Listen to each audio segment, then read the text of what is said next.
예수님께서 거라사의 광인에게 있던 군대 귀신을 내어 쫓으시고 이제 갈릴리로 돌아오셨습니다. 그 소문을 들은 거라사에서의 또 그 엄청난 이적을 행하신 그것을 많은 무리가 듣고서 예수님을 기다리며 환영을 합니다. 이렇게 예수님의 도움을 받고자 많이 모인 사람들 중에 오늘 말씀은 두 사람의 치유 사건을 비유하면서 누가가 소개를 해주고 있습니다.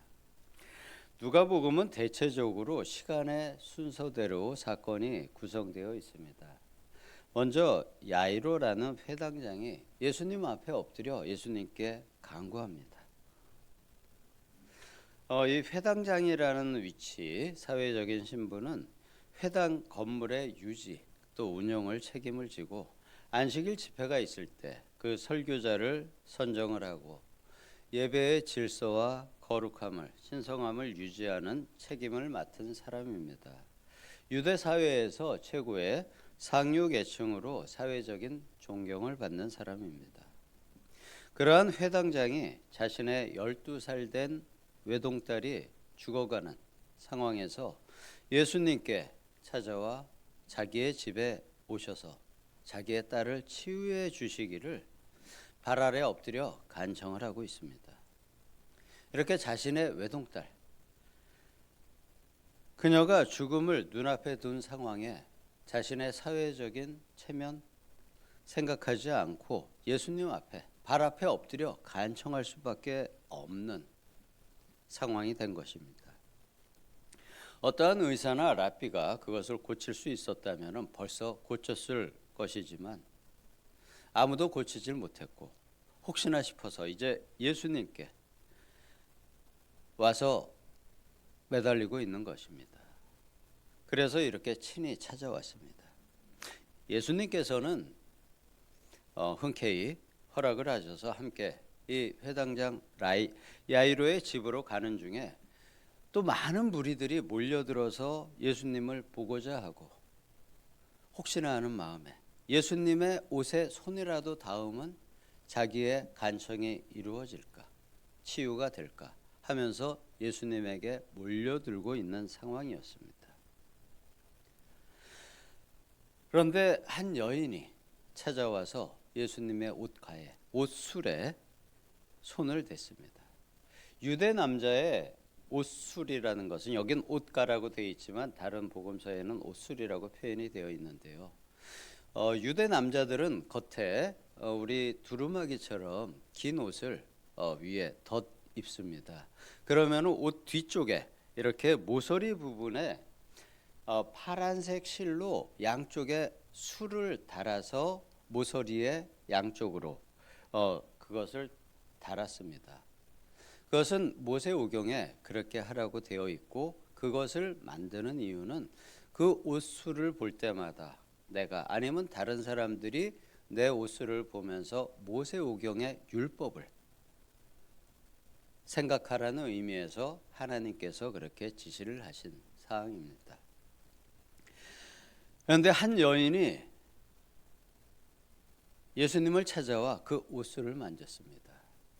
그녀는 혈루병이라는 혈액이 몸의 하부로 유출되어 흐르는 병으로 유대 사회에서는 혈루병을 가진 여인은 부정한 사람으로 취급을 받는 그러한 병 중에 하나였습니다.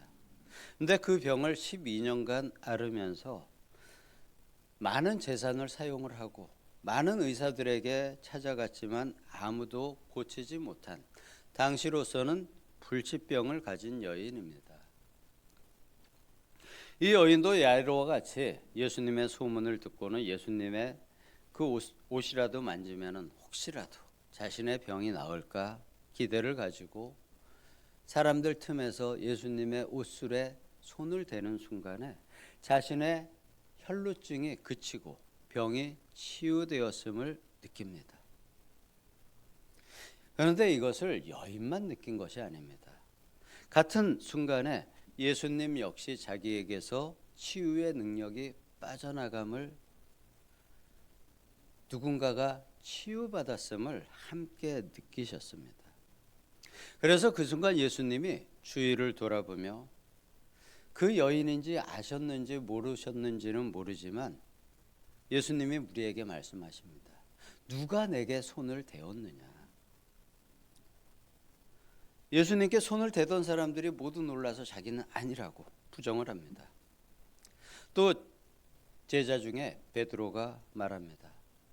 주님, 지금 많은 사람들이 몰려들어서 예수님을 서로 밀치면서 예수님의 몸에라도 옷이라도 손을 댈까 많은 사람들이 몰려들고 있습니다. 이렇게 모두가 동문서답을 할 때 고침받은 여인은 예수님께서 이야기하시는 것이 자기임을 알고 있습니다. 그것을 느껴서 예수님 앞에 나섭니다. 그래서 자기가 예수님께 손을 댄 이유를 이야기하고 또 예수님의 옷술에 내가 손을 댄 순간에 내 병이 나았음을 모든 사람들 앞에서 고백을 합니다. 예수님은 여인의 이 대답을 기다리셨던 것입니다. 그래서 말씀하십니다. 딸아, 내 믿음이 너를 구원하였다. 예수님이 제자들과 무리에게 말씀하시고자 하는 가장 큰 주제의 말씀입니다.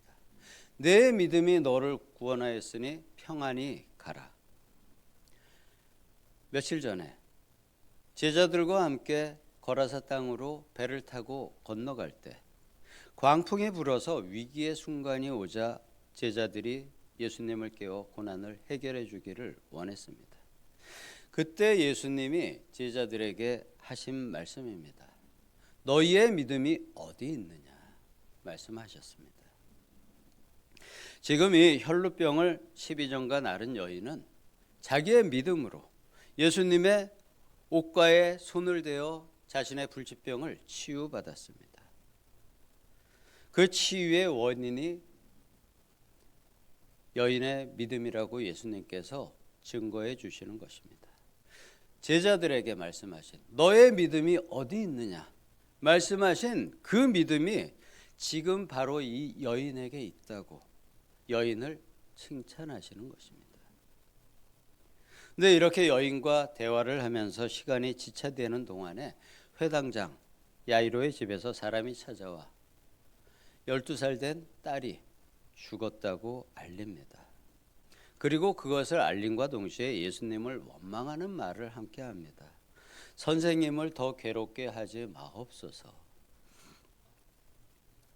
야이로와 주변 사람은 예수님이 다른 사람과 이렇게 대화하느라 지체되는 시간에 예수님이 빨리 자기 집으로 갔으면 했을 것입니다.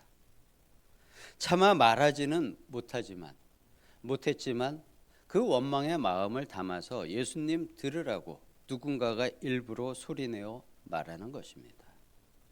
그러나 예수님은 여전히 침착하시고 또 자신이 예비하신 계획대로 일을 행하십니다. 회당장 야이로에게 또 무리에게 이렇게 말씀을 하십니다. 두려워하지 말고 믿기만 하라. 그리하면 딸이 구원을 얻으리라.